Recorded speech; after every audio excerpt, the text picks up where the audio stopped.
Wacana penerapan jam malam di FISIP menimbulkan pro dan kontra. Jadwal kegiatan mahasiswa yang padat memaksa mereka untuk menyelesaikan tugas maupun berdiskusi pada malam hari. Penerapan jam malam ini dinilai membatasi ruang gerak mahasiswa. Jam malam itu membatasi ruang gerak anak-anak paralel dan ekstensi untuk mengikuti kegiatan. Karena di luar itu mereka biasanya mengikuti kegiatan tuh malam. Apalagi kalau anaknya ikut BEM ataupun HM. Jadi itu sayang banget kalau misalnya ada pembatasan jam malam. Menurut Wakil Manajer Kemahasiswaan FISIP, Mas Yogo, penerapan jam malam dilakukan sebagai bentuk pencegahan kriminalitas di lingkungan kampus. Tadi pengawasan untuk mencegah tindakan-tindakan yang tidak diinginkan. Ya. Itu banyak sekali di malam hari itu tidak terawasi. Jadi perilaku seks yang tidak diinginkan sebagai narkotika, alkohol itu terjadi. Itu realitas yang kita alami. Yang kedua untuk masalah efisiensi. Jadi tidak 24 jam listrik menyala, ya, fasilitas wifi, kemudian pengawasan dari satpamnya itu juga bisa lebih terawasi dengan baik kalau diberlakukan jam malam. Meskipun demikian, belum ada surat keputusan resmi dari dekanat mengenai peraturan ini. Kita masih butuh panjang proses rekonsiliasi, proses diskusi antara mahasiswa dengan tidak kemahasiswaan. Semua harus dibutuhkan proses yang lebih panjang untuk menentukan teknisnya bagaimana pelaksanaannya. Karena ini masih dalam konteks isu ya, bukan untuk mahasiswa saja, tapi untuk karyawan, untuk semuanya yang merupakan aktivitas akademik dan seperti itu. Tetap diizinkan, tapi sekali lagi nanti akan dibutuhkan proses diskusi antara kemahasiswaan dengan BEM atau dengan unit lembaga mahasiswa lainnya. Mahasiswaan kemudian melaporkan pada pihak satpamnya. Jadi kondisi diskusi itu pasti diizinkan untuk diberikan bermalam di kampus. Tapi sudah jelas tujuannya apa.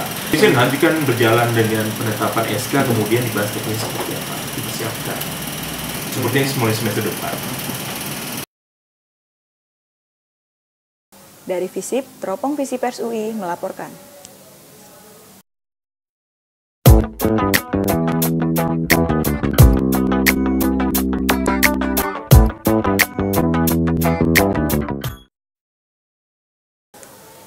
Universitas Indonesia merupakan universitas terbaik di Indonesia. Universitas yang menjadi impian setiap anak bangsa. Berprestasi menjadi prioritas setiap mahasiswa di kampus terbaik. Tak terkecuali mahasiswa FISIP yang beberapa tahun terakhir selalu menyabet gelar Mapres utama di tingkat UI. Melalui penyeleksian yang diikuti semua perwakilan jurusan di FISIP, dipilih satu mahasiswa berprestasi yang akan bersaing di tingkat UI dan nasional. Sartika Hasirman berhasil menjadi Mapres utama FISIP yang juga menjadi wakil FISIP di seleksi Mapres utama UI 2014. Pastinya sih kaget ya, karena nggak nyangka aja bisa jadi Mapres FISIP akhirnya. Karena memang lumayan berat kan, selain panjang seleksinya, orang-orang yang dihadapi juga berat. Ini udah panjang banget dari FISIP. Pertama dari seleksi CV masuk 16 besar, terus ikut kuliah lapangan, waktian presentasi tetap latihan beberapa kali, coba buat makalah yang terbaik, berdoa dan berusaha aja.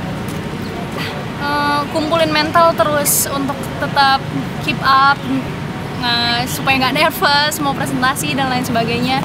Itu sih yang paling penting, kayaknya kita harus ngadepin diri kita sendiri dulu sebelum kita ngadepin orang lain. Prinsipku sih prosesnya yang paling penting. Ketika kita prosesnya udah bisa melalui itu dengan baik, hasilnya ya tergantung juri dan tergantung Allah kan. Kalau ya, soalnya dari pengumuman Mapres FISIP itu 4 hari tiba-tiba deadline Mapres UI. Sedangkan aku harus buat makalah baru kan, makalah baru, ngasih ide gagasan baru. Akhirnya aku bikinnya cepet-cepet, konsultasi sama dosen, udah selesai ngumpulin makalah, latihan lagi presentasi run through untuk maju. Kendalanya ketika presentasi di tingkat UI itu ada beberapa kesalahan teknis. Kiat-kiat untuk Mapres tahun depan, do your best. Tuh, terus tetap berjuang, tetap berdoa. Yang paling penting sih menurutku tetap tenang apapun yang terjadi. Meskipun Sartika tidak berhasil meraih gelar Mapres utama UI, namun ia berhasil mendapat 2 gelar, yaitu juara 2 Mapres Rumpun Ilmu Sosial Humaniora dan juara 3 Pidato Bahasa Inggris. Dari FISIP, Teropong Visipers UI melaporkan.